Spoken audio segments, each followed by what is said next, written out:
11월의 마지막 거래일 이렇게 힘들다니 참 어려운 구간을 함께 하고 계십니다. 채팅창에도 다들 이렇게 지수를 빼네 라면서 답답한 목소리를 좀 남겨주셨는데요. 12월에는 기회가 있을지 저희 희망 섞인 마음으로 같이 좀 대비해 보도록 하겠습니다.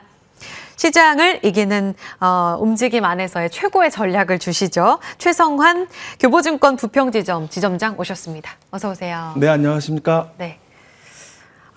연말로 가면 갈수록 이렇게 분위기가 안 좋습니다. 사실 이번 주 초만 하더라도 이제 바닥 딛고 올라오겠구나. 2,500, 그다음 2,600 차곡차곡 올라갈 길만 생각을 했었거든요. 좀 불안합니다. 일단 어제 금통위부터 여쭤볼게요. 예상하셨어요, 인하? 금리가 어제 선제적으로 네. 아무래도 한국은행에서 대응을 한 것 같습니다. 경기에 대한 지금 부동산이라든지 아니면 가계대출 여러 가지 고환율 여러 가지 이슈에도 불구하고 내년에 대한 경기에 대한 불확실성 그리고 트럼프 또 이제 대통령의 내년에 또 1월 22일 날 취임을 하니까 여기에 따른 또 불확실성을 대비하기 위해서 선제적으로 대응을 한 것 같고요. 지금 요 근래 계속 투자자분들을 많이 만나고 있고 또 그리고 기업을 운영하시는 분들도 많이 만나고 있지만 생각보다 최근 경기가 굉장히 안 좋은 것 같더라고요. 그런 거에 대비해서 한국은행은 선제적으로 대응을 했고 교보증권에서도 내년에 금리 전망을 내년 연말에 2.5%까지 지금 보고 있거든요. 지금 3%니까 내년에 2.5%까지니까 0.5%를 더 내린다는 건데요. 결국에는 내년에 이런 흐름을 본다면 물론 경기가 되게 어렵고 좀 두려움도 있지만 반면에 생각해 보면 투자라는 측면에서 본다면 금리가 인하기에는 국채, 그러니까 채권에 대한 한국채도 있고 미국채도 있는데요.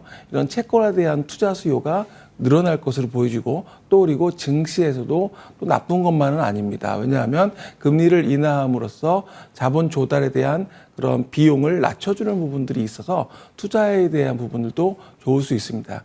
반면에서 역발상으로 지금 굉장히 내년에 대한 전망도 어둡고 불안한데 오히려 이럴 때가 또 싸게 살 수 있는 좋은 기회가 지나고 나 보면 좋은 기회가 될 수 있고 또 내년에 말씀드렸던 부분들이 또 다시 한번 확인할 수 있는 부분인데요.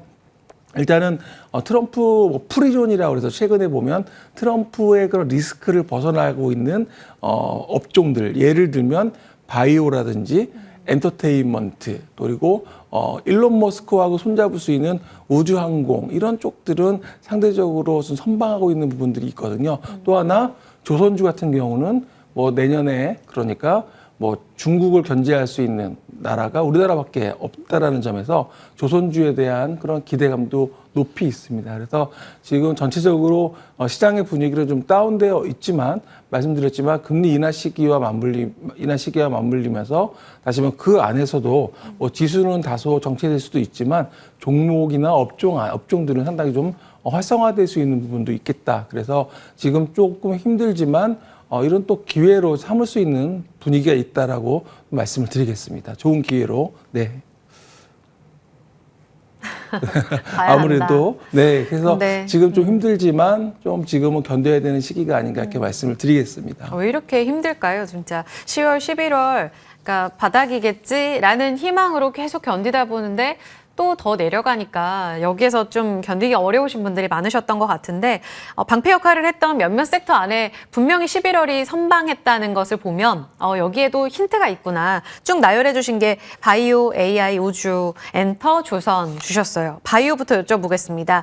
바이오는 사실 11월에 그렇게 선방하진 못했어요. 오히려 그 전까지 기대감으로 많이 올라왔던 종목들이 많았는데 11월 한 달 동안에는 오히려 좀 조정을 받으면서 트럼프 이기 때 이제 새로운 보건부 장관 이 이슈도 맞물렸고 알테오젠 잡음도 있었고 그랬거든요. 근데 어제 금리 인하 수혜로 올라오더라고요. 이제 다시 봐야 할 시기가 왔다고 보세요?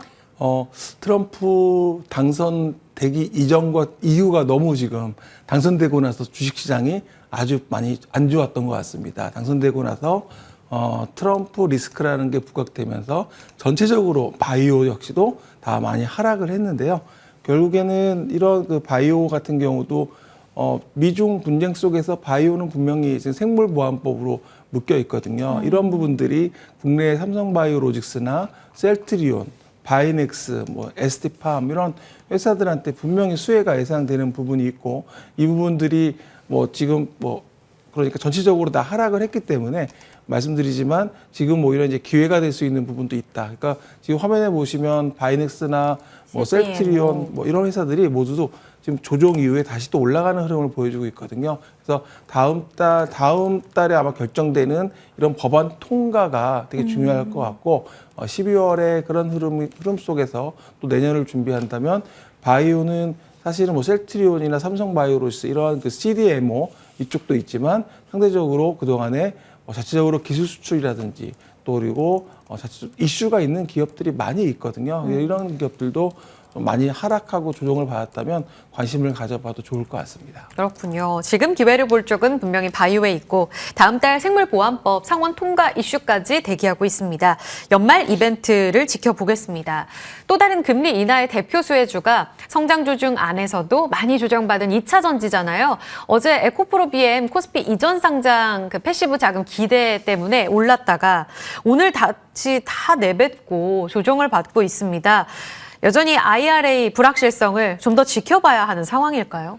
네, 그러니까 뭐 트럼프 대통령 당선 이후에 정말 많은 이야기들이 언론에서 나오고 있고 또 여기는 우려감. 그럼에도 불구하고 또 한쪽에서는 그 절반도 안 지켜질 거다. 그 공약이 과거에 보면 그 립싱크 정도 그러니까 어떤 거래를 성사하기 위한 사업가적인 DNA를 가지고 있는 트럼프 입장에서는 세게 얘기하고 여기서 거래를 이끌어내기 위해서 그렇게 하는 거다. 결국엔 공약의 절반도 안 지켜질 거다라는 얘기를 많이 하는데 그래서 이제 이런 부분들이 과연 2차 전지 반도체 모두 다 그러니까 그동안에 바이든 정부에서 해왔던 정부 지원 정책들이 다 이제 거꾸로 갈 것인지에 대한 부분인데요. 결국엔 2차 전지가 좀 눈에 띄는 거는 최근에 뭐 에코프로 BM, 에코프로에 대한 뭐 거래소 이전 이야기도 있지만 노스볼트 또 파산 신청 이야기도 나왔거든요. 그러니까 그 정도로 지금 어렵다고 본다면 결국엔 이 안에서 또 한국 기업들이 기회를 분명 찾을 수가 있고 그래서 그런 부분들이 올 것입니다. 반면에 노스볼트가 파산 신청을 하게 되면 거기에 연관되어 있던 장비나 소지 같은 기업들은 조금 힘들 수가 있거든요. 이런 부분들은 또 그 업종 안에서도 차별화가 있을 수 있기 때문에 그 부분을 분명히 좀 확인을 하시면 좋을 것 같고요. 그래서 2차 전지는 굉장히 많이 하락을 했고 빠졌고 그리고 그 가운데서 내년에는 또 다시 한번 또 일론 머스크가 과연 또 뭐 어떤 정부에서 역할을 할지도 전기차라든지 2차 전지 쪽에 주목을 좀 해보시면 좋을 것 같습니다. 네. 다음 반도체인데요. 오늘 낙폭이 커졌고 지금 하이닉스는 1%까지 빠지면서 16만 릭스를 내어주고 있습니다. 삼성전자도 54,400원에 한 2%가량의 낙폭을 기록하고 있는데요. 지금 다음 주에 바이든 행정부에서 대중 반도체 수출 규제 추가적으로 나올 거다. 톤 다운 될 거라고 해서 유럽장에서 몇몇 장비주들이 오르더니 우리는 다시 또 좀 걱정 어린 시각으로 보는 것 같습니다. 오늘 외국인 매도가 여기에 또 집중되네요. 반도체는 전체적으로 이번 주에 멕시코나 캐나다에 관세를 25% 부과하겠다. 네. 또 중국에 추가적으로 10% 추가 부과하겠다. 이러한 트럼프의 그런 이야기 때문에 전체적으로 분위기가 악화됐던 것도 분명히 있고요. 그래서 반도체 같은 경우는 뭐 칩스법을 통해서 지금 지원을 받고 인텔 같은 경우는 조금 축소가 돼서 지원이 확정되었고 TSMC 같은 경우도 지원을 지금 받는 것을 준비하고 있고 삼성도 사실 지원을 받는 것으로 계약을 진행하고 있지만 이 부분도 아직은 확정된 게 아니거든요. 그래서 반도체에 대한 칩스법에 따라서 또 지원이 미국에서 그런 리쇼어링을 통해서 지원하라고 했던 부분들이 과연 또 이런 그 보호무역을 강화하고 있는 트럼프 때문에 과연 이게 또 불확실성이 지금 계속적으로 노이즈로 형성되고 있는 것 같습니다. 그래서 반도체에 대한 부분은 분명 미중 분쟁에서 반도체도 이런 대한민국이 수혜 업종으로 분명히 부각되다가 지금은 또 약간은 불확실성 노이즈에 있는데요.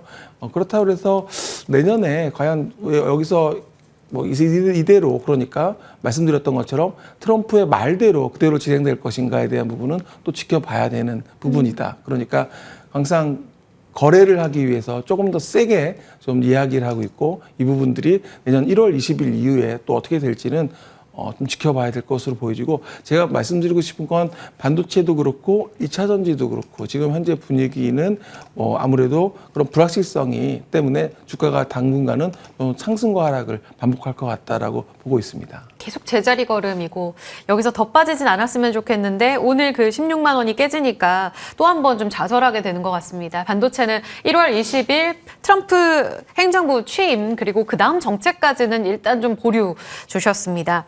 이번 주에 눈이 왔다가 녹으니까 눈 왔었나 싶을 정도로 다 이렇게 사라져 버렸거든요. 좀 눈 쌓이듯이 12월에는 계좌 수익도 좀 올라갔으면 하는 바람으로 좀 기다리고 계신 분들 많으실 것 같아요. 산타랠리 올 줄 알았는데 좀 기대감 아직 유효한 걸까요? 이 방송을 보시는 분들이 투자 기간이 얼마나 되는지는 잘 모르겠습니다. 이게 단거리 100m가 될 수도 있고 아니면 1000m가 될 수도 있고 마라톤이 될 수도 있거든요. 다 호흡이 다르죠. 다르죠. 그러니까 사실 지금 단기적으로 보면 너무 힘든 구간에 오래 있었던 것 같고요. 내년을 놓고 본다면 처음에 말씀드렸던 것처럼 금리 인하기에 들어가는 시기고 또 그리고 미국에서는 새로운 대통령이 나오는 시기이기 때문에 어떤 여러 가지 좀 봐야 될 건이 많지만 제가 보는 관점에서는 분명히 내년은 좋은 주식을 싸게 살 수 있는 그런 좋은 기회가 될 수 있다고 보고 있고요. 그리고 채권을 하신다면 당연히 채권은 금리 인하기에 채권 가격이 올라가는 그런 부분이 있기 때문에 한국채와 미국채 같이 다 보셔도 좋을 것 같고요. 그래서 내년에는 조금 더 지금 올해는 불확실성 때문에 이렇게 연말에 힘들었지만 내년에는 조금 더 또 우리가 볼 수 있는 그림 안에서 좀 대응할 수 있지 않을까 좀 이렇게 보고 있고요. 네. 지수가 전체적으로 많이 하락을 했기 때문에 좀 반등도 좀 기대를 해볼 수 있다고 보고 있습니다. 매주 붉은 때마다 통찰력과 함께 힌트를 많이 전해주시기를 또 기대하겠습니다. 최성환 지점장님과 함께 인사 나누면서 출발 성공 투자 물러가겠습니다. 여러분 고맙습니다.